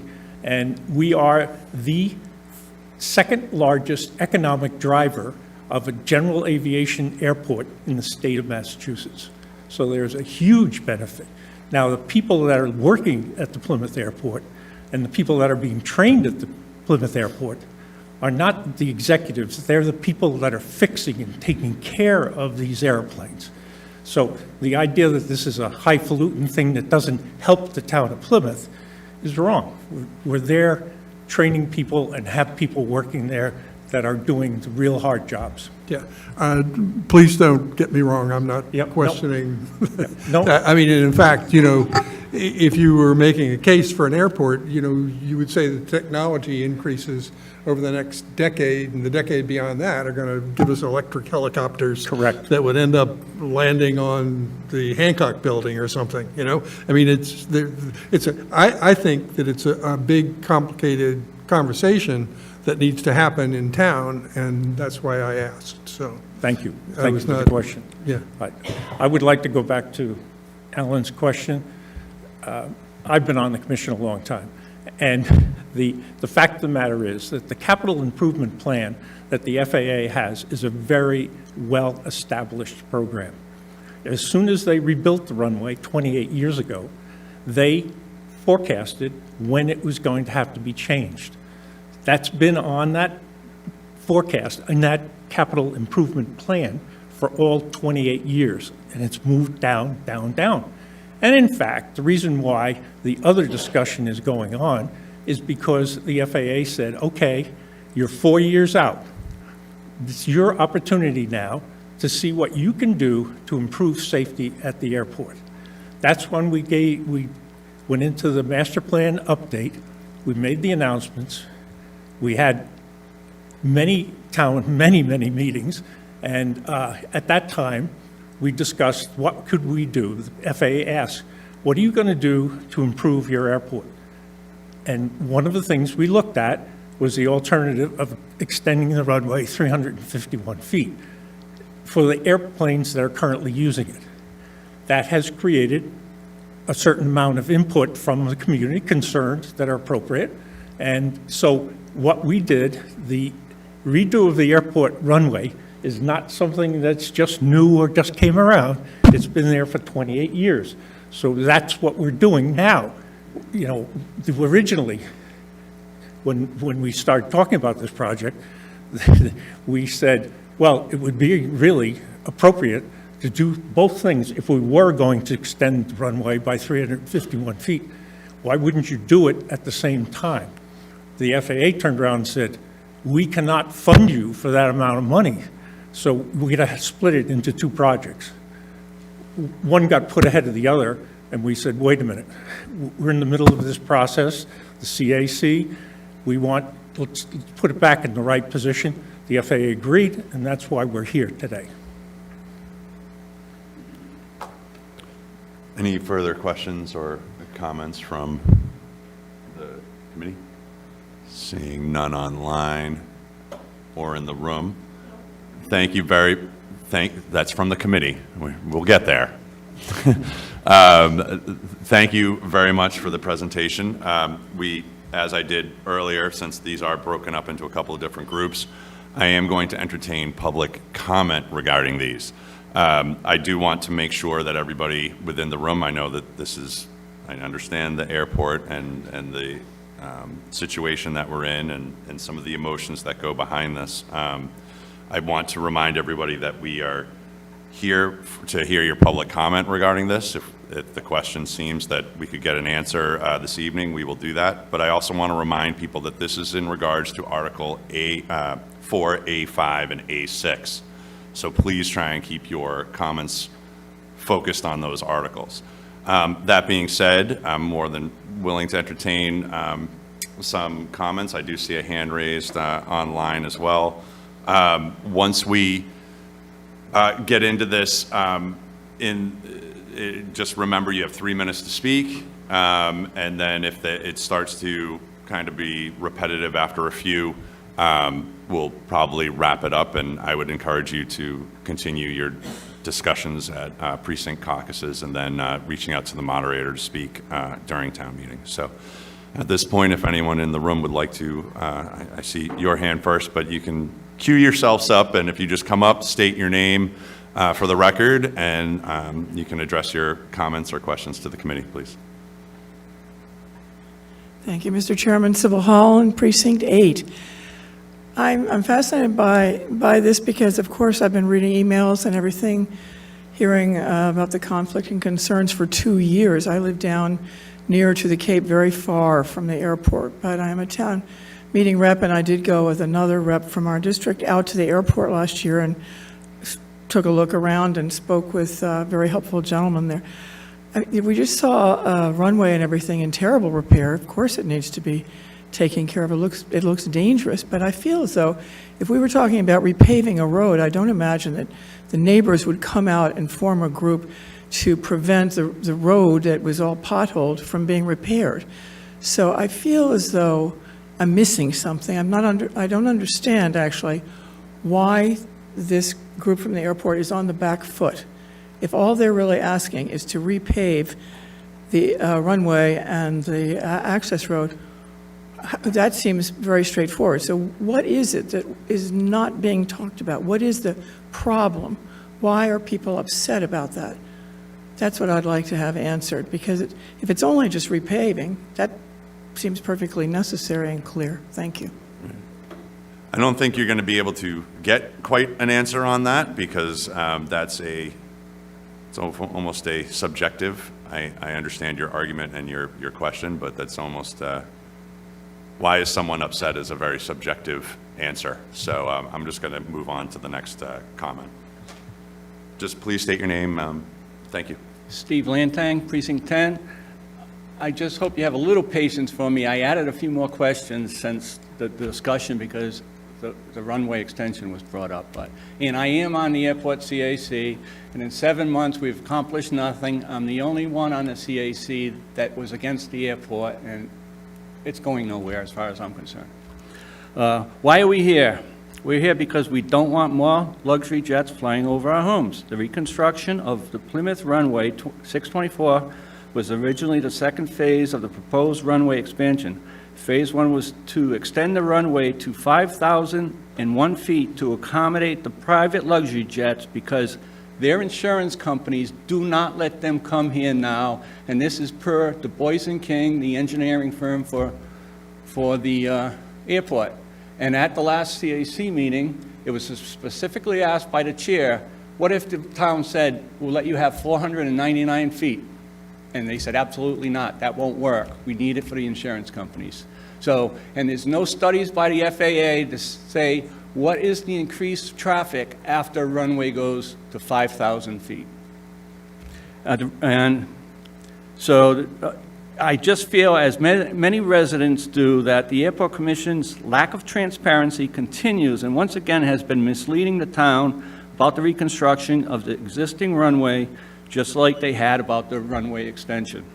Mr. Fosdick repeatedly claims they're not increasing the capacity, weight-bearing capacity of the runway, yet at the same precinct meeting, one of the commissioners from the airport said, we don't even know what the runway capacity is.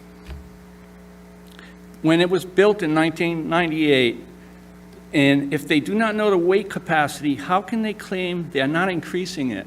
Research shows that when the runway was constructed in 1998, it was designed for aircraft of a maximum takeoff weight of 25,000 pounds. Maximum takeoff off-weight is important for the design of the runway thickness and capacity. These are the heaviest aircraft that will be used for the runway design, also known as the critical aircraft. Everybody's heard that. These are the same 3 jets that the Airport Commission allowed to be based at the airport. The same 3 they wanted to accommodate with the runway extension. The same ones that are currently too big for our little municipal hometown airport. With the research some of us has done, the million-dollar question is, what is the maximum takeoff weight of the aircraft that will be used in the FAA design? I'm just going to ask, you've hit about 3 minutes. You've hit 3 minutes here. How much more time do you think you're going to need? 1.2. I can give it to somebody else. I'll give you 1.1, so please go right ahead. They should already know the answer. They would have to have inputted the same maximum takeoff weight for the aircraft for the 351 extension of the runway. Also, recently at an airport meeting, Mr. Fosdick was asked if the runway reconstruction was linked to the runway expansion, and his answer was no. We should all demand to see that in writing from the FAA, that there is no links between the 2 phases of the reconstruction and the 151 feet. I'll jump to the end since you're pushing me off. We are against anything that will increase the potential of more jets flying over our backyards. At this time, please vote no to the 2 airport articles until everyone understands the facts and then make your decision. Thank you. Thank you. I'd like to come up, state your name, please, and again, just like we do with all public comment, whether we're talking about town meeting articles or not, it's 3 minutes, and then I'll give you a wave. Okay. No, I'm shorter than him. Lisa Lantang, Precinct 10 as well. I mean, I think a lot of you know me. I've been sending emails to everybody, and we've been against the expansion just because we don't want the jets flying over our homes. So I want to stay on the focus of the runway improvements, that is the article now. Just that we've been to since 2024, we've been to every meeting with the airport, and almost every meeting with the airport, and all the CAC meetings. And this last meeting was the first time we heard about the reconstruction. So that's the transparency that we're upset about. We didn't know anything about it. We could have been questioning this a long time ago, but we couldn't because it was never brought to us. The CAC, I don't know how they're going to advise anything because they haven't been told all the facts and they haven't had opportunity to discuss anything. It's presentation after presentation. The articles state that it's going to be the same length and width, but not the capacity, and that is a question that we need in writing. You know, what is it going to be? As far as the 2%, 2.5% versus 5%, the money that they're asking for, if they get the 5% approved and then they only have to spend the 2.5%, what happens to that other approved 2.5%? Does it get to go for the runway extension because the money's already been approved? That's a concern. And we want in writing what that would be. The airport says they can't control the planes, they don't count the planes, so I don't know how they do any estimates on what will happen after everything is done. The Airport Commission and Management is continually non-transparent, unclear, vague, and annoyed by neighbors' questions and concerns, even though it was recommended back in 2024 to improve the relations with the residents. They were told to have more public meetings. Have you seen any public meetings since April 2024 relative to the expansion? I haven't. The Airport Commission and Manager treat neighbors with disdain, dismissiveness, shaking heads, rolling eyes, handing out statements like that's your perception when we have concerns about jets going over our homes. That's upsetting to us. And I don't know about you, but when I have a contractor come to my house, before I sign off to spend any money, I want to know what exactly is being done, what the work is being done.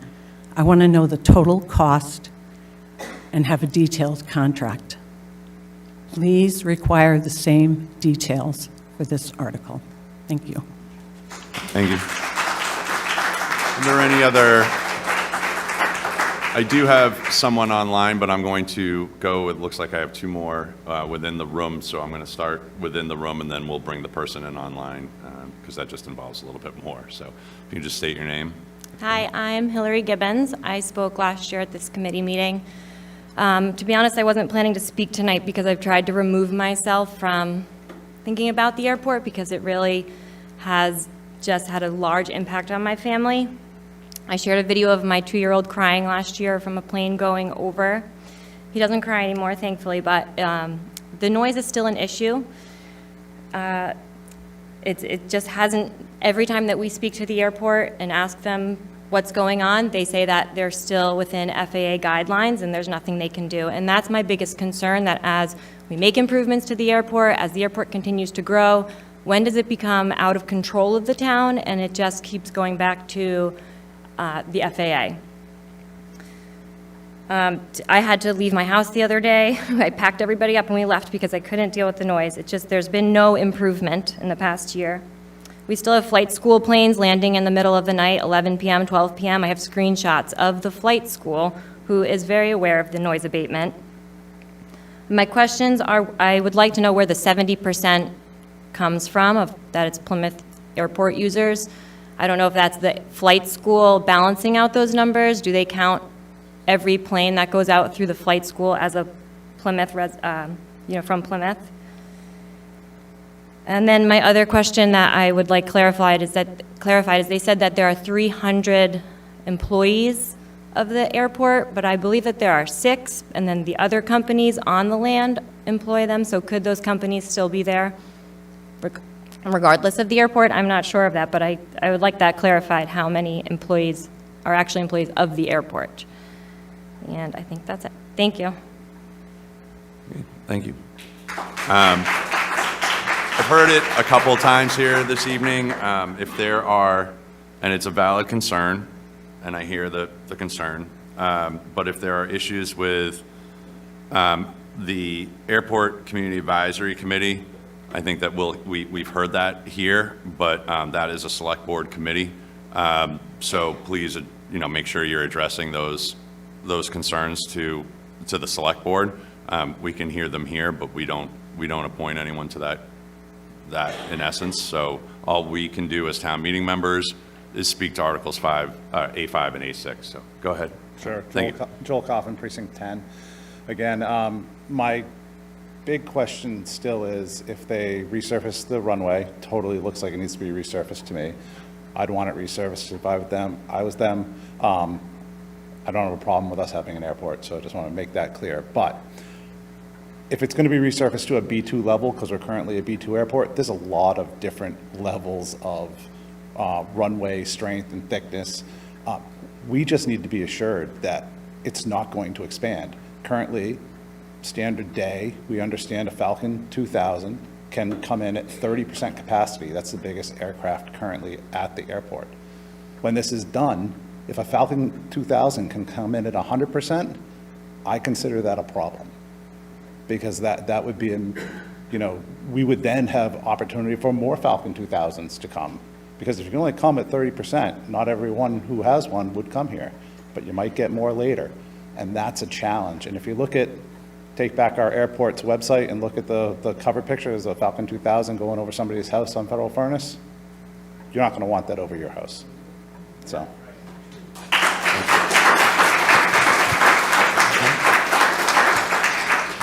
I do see Jennifer Hanlon online. I'm just going to ask you to unmute, and Jennifer, you should be able to speak now. Thank you. Can you hear me okay? Yes. Hi, thank you for letting me speak. It's Jennifer Hanlon, Precinct 11, I believe. I kind of have the same questions that Joel just spoke of, and Lisa and Steve and Hillary, but Colonel Worcester, retired, was talking about the current guidelines for the B2, and that the pavement, the resurfacing would not change the current guidelines. So my question is, because there just has been such a lack of transparency over the recent years about all this. My question is, are there any plans by the FAA to change the guidelines in the near future for a B2 airport?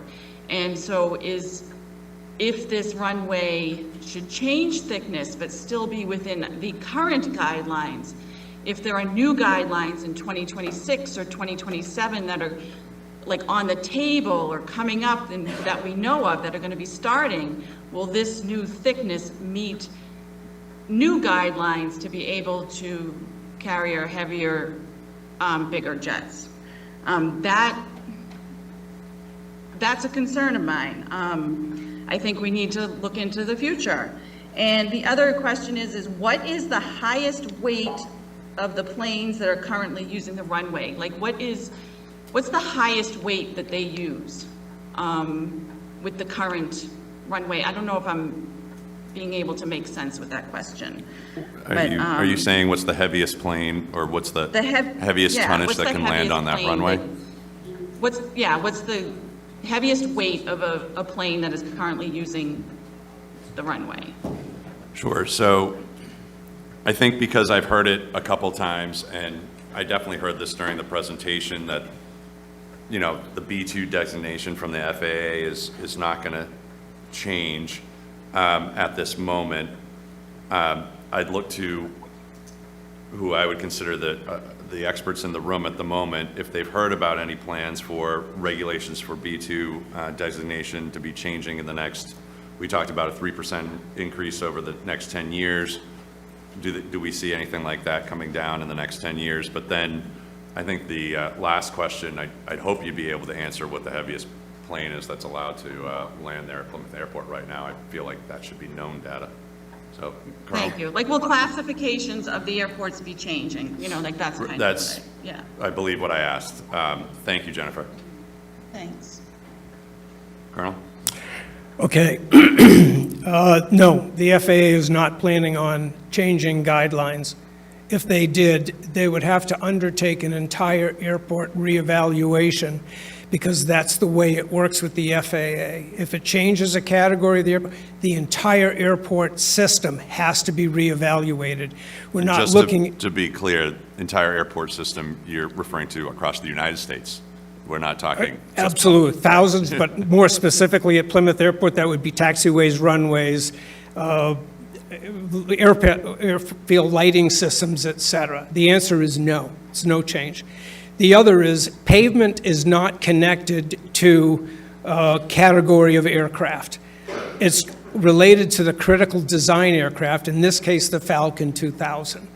That equates to a weight-bearing capacity that currently is 25,000 pounds for a single wheel or 64,000 pounds for a dual wheel. And that's not for landing, that's for takeoff only. Why is that? Because that is the greatest impact to the runway, not on landing, strangely enough, because when airplanes land, they're lightweight. So the biggest damage is done, believe it or not, on takeoff. As for the other question regarding our transparency, I think we've done everything possible. Are we perfect? No. And that is why we're agreeable to establishing our coordination with the CAC. I don't know that I want to get into that debate because, again, I feel that really comes down to the Airport Community Advisory Committee that the Select Board has put together and the oversight there. And I don't think we need to, I'd like to stick to the articles as best as possible. I know I've heard it a few times this evening, but I think that if there's complaints or if you want to state your case, I think the Select Board is the appropriate venue for that. Okay. Finally, a last word then on, Mr. Chair, the final word about weight-bearing capacity. It has to do with not exceeding those limits that are already put in place by the FAA when they have designed it based on the critical design aircraft. So again, that 25,000 pound and 64,000 pound number. If an airplane comes in that exceeds those and destroys the runway, they're on the hook for a big bill to the FAA. Excuse me, my mic was not on. All right, thank you very much. I'm actually going to move on at this point to Article 4A7, A8, and A9.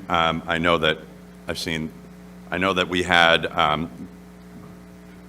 Carl Anderson here to speak to these. I know that we have, representation from the fire department and stuff, so, but if you'd like to begin, that would be great. Good evening. Thank you, Mr. Chairman. Good evening, members of the committee. Carl Anderson, Facilities Division. Presenting two requests. First is fire station doors for stations 1, 3, and 6. Request is for the amount of $144,440.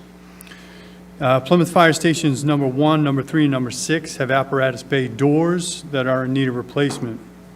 A condition assessment of the overhead doors determined that they're deteriorating or problematic at these locations due to age, frequent usage, and parts availability. Facilities Division is requesting funding in the amount of $144,440 in support of a bay door replacement at 3 aging fire stations. What's included in that is 9 doors, 9 motors, plus installation.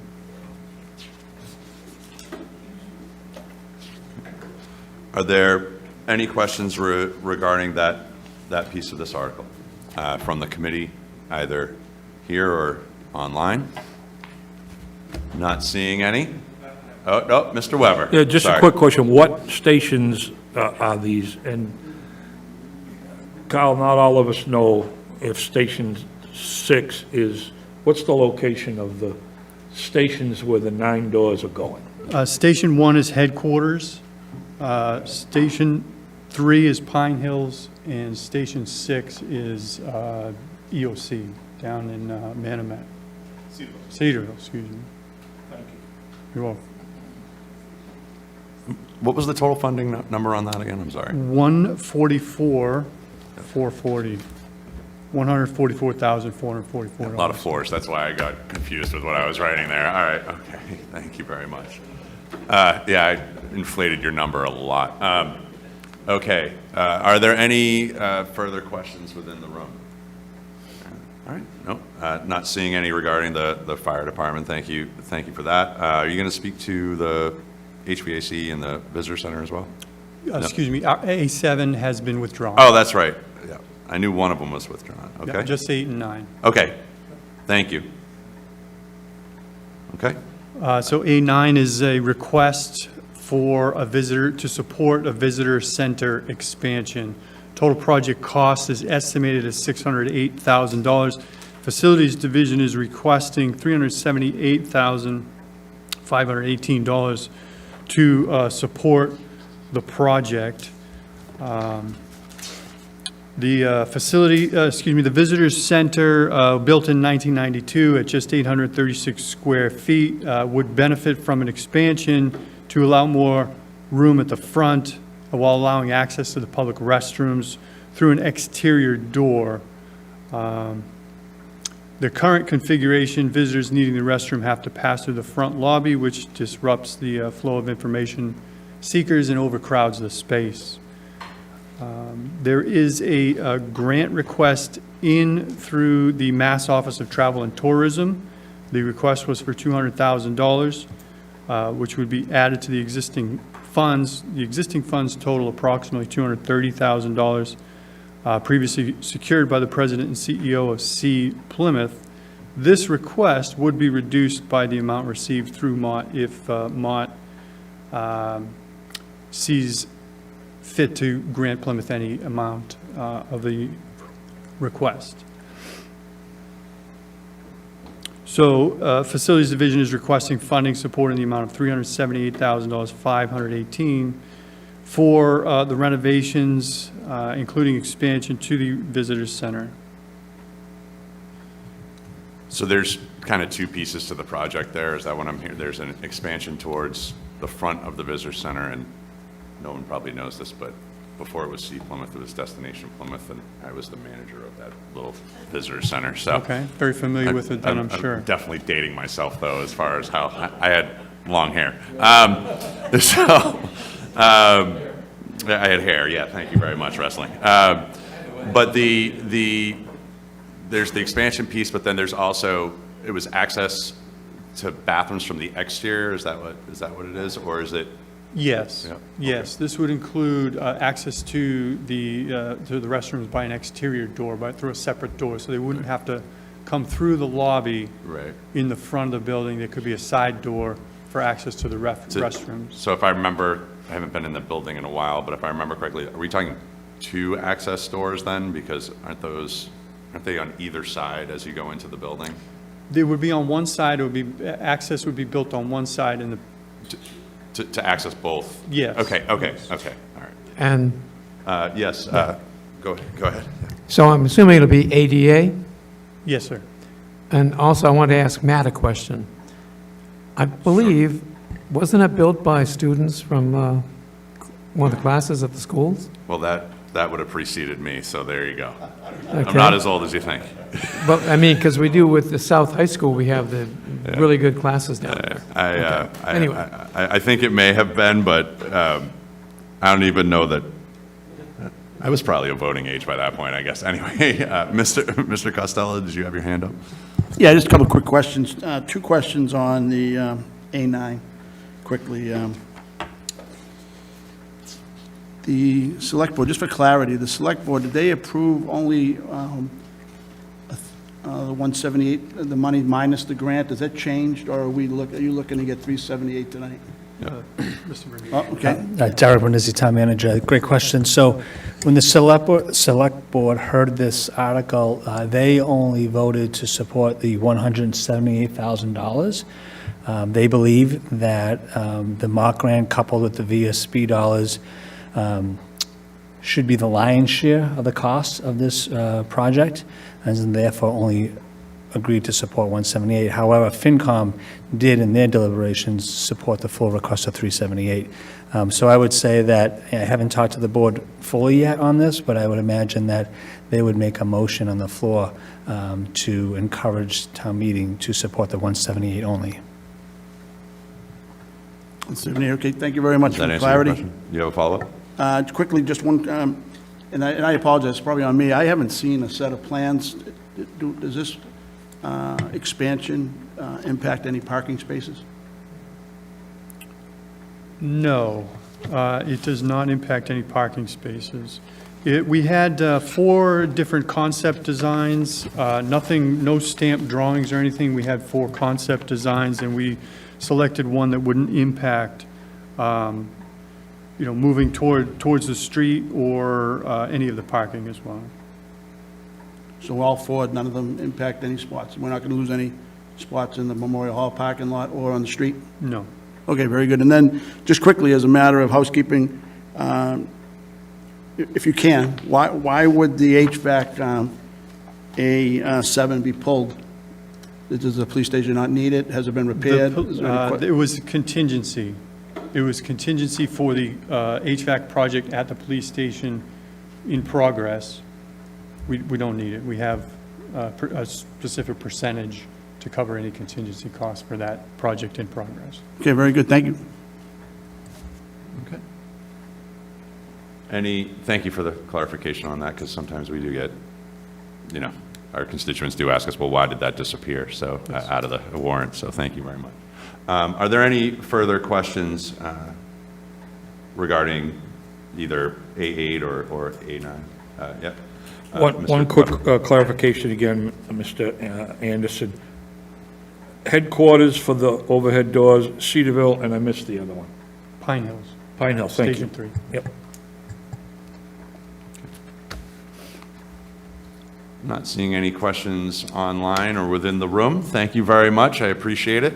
Thank you. Do you know if we'd be, actually, I do have one last question regarding the visitor center. Are we going to be seeing any of these potential plans so that we can head off kind of the question that Mr. Costello had, of which direction it's expanding? I mean, I'm assuming it's going from the front doors towards Hedge House, but... Yes. But, okay, so it's not going toward, like you said, not going towards the street and not going towards the Memorial Hall parking lot. So it's... No, it's going lengthwise. It's going south, if you will. Yes, 16-foot extension is what we had proposed. Okay. Thank you. You're welcome.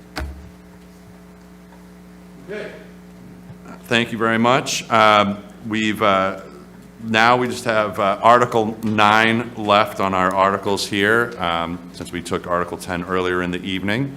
Ms. Barrett, thank you so much for hanging out here all evening. You are up on Article 9, the acceptance of Mass General Law, Chapter 59. No, okay. Someone left their glasses. Okay. So this article is very similar to an article that we passed last spring. It's a local option to accept Mass General Law, Chapter 59, Section 21A, and it's basically a provision to allow the town to give a stipend up to $1,000 to our Director of Assessing and Assistant of Assessing who completes the necessary training and gets certified under the Massachusetts Assessing Program. So we did a similar one last spring for the treasurer-collector. If they get certified in the treasurer-collector, they can receive up to $1,000 stipend. So we believe that we'd like to support our current staff that we have right now, and for recruitment purposes, we think that this is a good thing. Okay, thank you. Mrs. Allen. Do you know what the cost is for the employee to get certified? So the certification process is you have to have like so many years of experience of working in assessment and appraisal. You have to attend the classes. You have to take so many classes that are offered. Is there a tuition for those classes? So there is, but like the town, the employees of the town, if they go to the classes, the town pays for those classes. It's part of training and, learning about, different things that are happening, especially under Mass General laws, because everything's dictated by Mass General law, so. Thank you. Yeah. Mr. Costello. Yes, Lynn, the question came up at our caucus last week, the wording, the last sentence, last couple sentences. Does this stipend roll into the employee's salary? Is this something that can happen? Does $1,000, does this happen compounding every year, or is it just a? It's just a flat 1,000. It doesn't hit a salary? It'll combine with their salary, but when they get a COLA increase, it would not increase $1,000. It's just a flat 1,000. Every year? But it can be done every year? Every year they would receive it. This is a Okay. $1,000 a year stipend. Okay, I understand that. It's just the wording, we thought, and maybe obviously we were incorrect, but it was hard to distinguish if it rolled in and compounded with the existing salary, but you're saying no? It gets added to their existing salary, so they get paid whatever their salary is plus $1,000. And next year, And that then next 1,000 year, whatever their salary is plus $1,000. The $1,000 is not going to change. And that's just up to a maximum of $1,000. Yes. Yeah. So it's 10% of the salary, Yeah, otherwise up to a maximum of $1,000. yeah. Mr. Brewster? Oh, I'm sorry, did you have more follow-up? I'm sorry. No, I'll research it. I apologize, I'm just confused. So, forgive me. So, as an example, the employee, the assessor makes $50,000. Right. We agreed to this, and when it's approved, they'd receive up to $1,000 year one. Then next year, they're still making $50,000, and they get $1,000 again. That's fine. Okay, thank you very much. It's very The similar. 10% of the salary, the problem we had at talking about it in the precinct, and obviously we were wrong, is if it stayed with the salary and then the 10% would climb. But, all right, if you're telling me that's not the case, then I appreciate it. Thank you. It's 10% of the annual salary up to a maximum of $1,000. So it would Okay. never go over 1,000. It could be $700 one year. No, I understand that. If- I understand it fully. Yeah. I just didn't know if the individual, or we didn't know if first year they make now 51,000, then next year they're making 52,000, and it keeps on cumulatively Oh, increasing. right. No. Compounding. I guess you could consider it a no. bonus, right? Like, I mean, if you wanted to break it Yeah, down. it's very into a similar simple- to the other stipends we have. Yeah, no, like if somebody has a certain degree a or certain license. license, yeah. they get, you Yeah. know, And that's a fair, certain that's no amount. problem. Yeah. Just the way it was worded, we were confused, and thank you very much. Mr. Brewster, and then, It was just a continuation, so they have to take this course every year. They have to keep, once they get certified, then Yes. they have to keep their certification. And that costs And that money to keep that requires, you know, certification. going to classes and that kind of thing. Thank you. oh, Mrs. Adelman had the same question as Mr. Brewster. That was fantastic. Are there any other questions within the room? Mr. Leary? So Lynn, on this, but how does that impact, like, their benefit package, or doesn't it at all? It gets combined with their salary, so it's subject to retirement and that kind of thing. So So it is. that's the benefit. Okay. Okay, not seeing any more questions. Are there any more questions within the room? No, we're good. Anyone down here? No. I don't see any online. The public has dwindled since the airport, so, but if there are any questions regarding Article 9 here from the public, I'd entertain any comment. Hearing and seeing none, thank you very much for hanging in there. Thank you. Good night. Appreciate it. Okay. Okay. So continuing on, we did have an added item to the agenda not too long ago, or last week, for a representative to the Distinguished Visitors Committee. We did have that a number of years ago. That representative is up at this point, and then it would go over to the Select Board for them to approve. That's how it was done the last time I was involved. So I would open it to this committee for any nominations or anyone that is looking to be on the Distinguished Visitors Committee. I know I had mentioned to Kelly, you know, in her email, she had mentioned, you know, if anyone was interested to let her know or if they had any questions, but I don't believe we got anybody. Unless anyone here in the room is interested in that. Okay. Mrs. Adelman, go ahead. I'm not interested. No, I almost nominated you very quickly. Is this, it has to be somebody from the COPC? That's what we've had in the past, yeah. And they don't have to go through the same, you know, submitting a resume like for the No, Select the Board way that it's gone in appointed? the past is then it just goes before the Select Board for approval. Okay, thank you.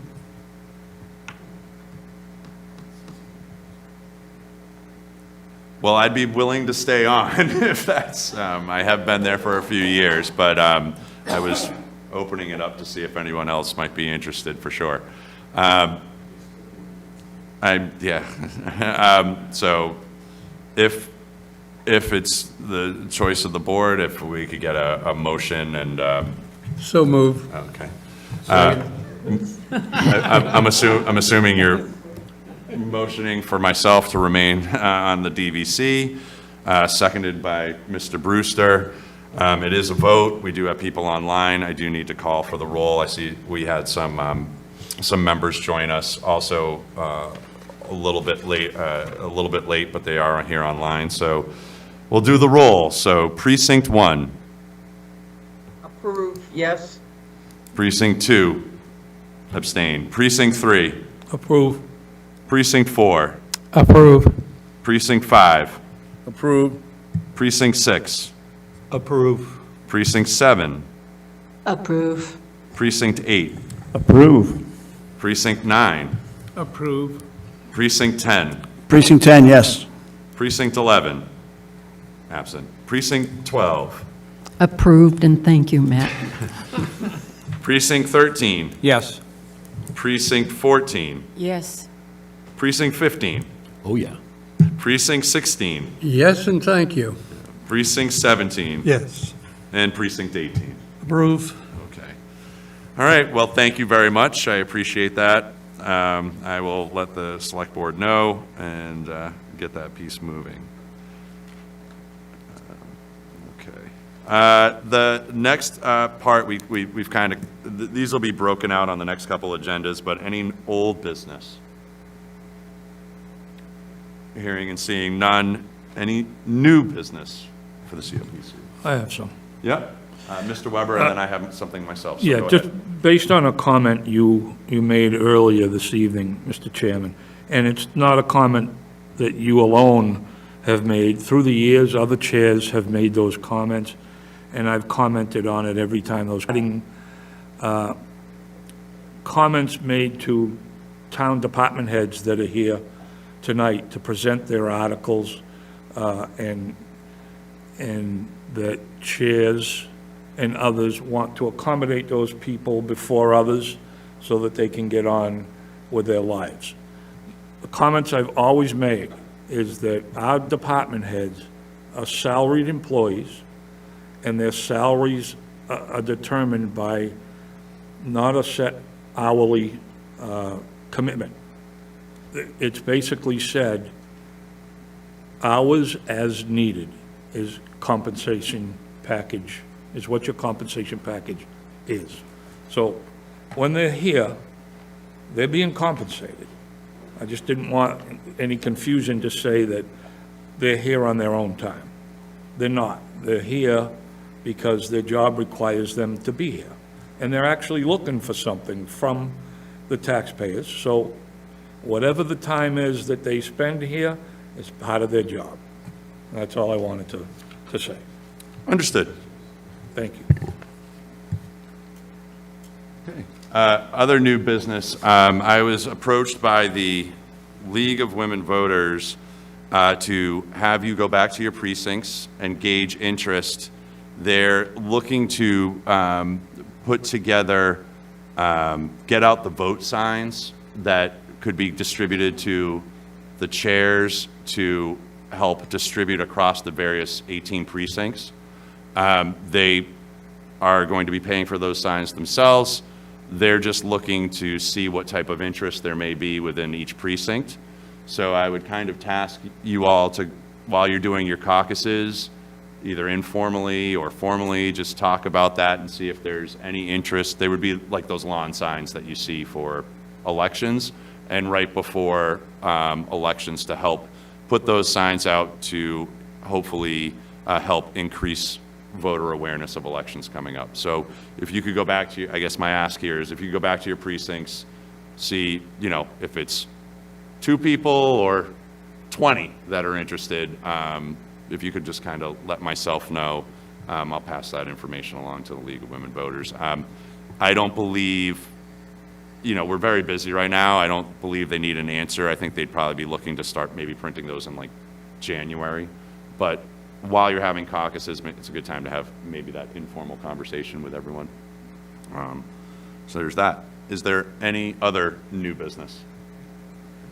Can I make one Yep, comment? Mr. Delafield. Yeah, I just wanted everybody to be aware that on Sunday, the 26th at 2 o'clock, the town is recognizing the Day of Peace throughout, and they are having a ceremony here in the 1820 courthouse room, in which they are recognizing the fact that the town has become a city of peace officially, and recognizing the Gregory family as a family that has been involved with that, a longtime resident of the town. So I just think anyone who wants to help celebrate that, I think it's a wonderful occasion to do it.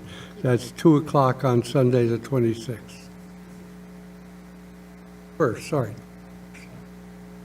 Yeah, 21st. Okay. All right. Thank you,